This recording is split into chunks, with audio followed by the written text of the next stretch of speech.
बहुत समय पहले की बात है। एक गांव में दादाजी रहते थे। वो बहुत दयालु और ईमानदार लकड़हारा थे।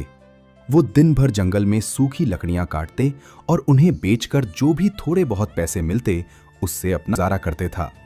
दादाजी खुद भले ही गरीब थे, लेकिन वो हमेशा दूसरों की मदद के लिए तैयार रहते थे। एक दिन जब वह जंगल में एक पुराने पेड़ के पास बैठा आराम कर रहे थे, तो उन्हें झाड़ियों में चमकती हुई कोई चीज दिखाई दी। जब उन्होंने पास जाकर देखा तो वहां एक बेहद खूबसूरत पुरानी जादुई घड़ी पड़ी हुई थी। जैसे ही दादाजी ने उस घड़ी को अपने हाथ में लिया, घड़ी से एक नीली रोशनी निकली और एक आवाज गूंजी, मैं कोई साधारण घड़ी नहीं हूं। अगर तुम मेरी सुइयों को 1 घंटा पीछे घुमाओगे तो तुम्हें बीते हुए वक्त का एक कीमती सिक्का मिलेगा, जिससे तुम किसी की भी मदद कर सकते हो। दादाजी बहुत खुश हुए। उन्होंने तुरंत घड़ी को 1 घंटा पीछे घुमाया और सचमुच उनके हाथ में सोने का एक चमचमाता सिक्का आ गया। दादाजी ने उस सिक्के का इस्तेमाल अपने ऊपर नहीं किया। उन्होंने उस पैसे से गांव के भूखे लोगों के लिए खाने का इंतजाम किया, बीमारों का इलाज करवाया और गरीब बच्चों की पढ़ाई के लिए किताबें खरीदी। देखते ही देखते पूरे गांव में दादाजी की तारीफ होने लगी, लेकिन किसी को यह नहीं पता था कि उनके पास ये पैसे कहां से आ रहे हैं। उसी गांव में विक्रम नाम का एक बहुत ही लालची और दुष्ट आदमी रहता था।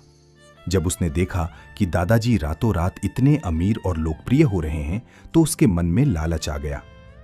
एक रात जब दादाजी सो रहे थे, विक्रम चुपके से उनके घर में घुस गया और वह जादुई घड़ी चुराकर भाग गया।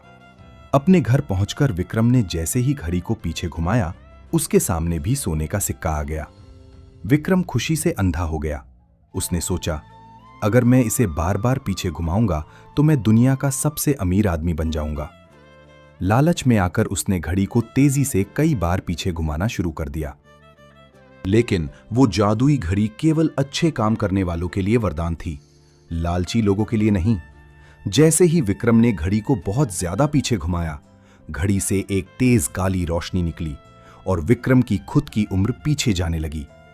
वो धीरे धीरे बूढ़े से जवान, फिर बच्चा और अंत में गायब ही हो गया।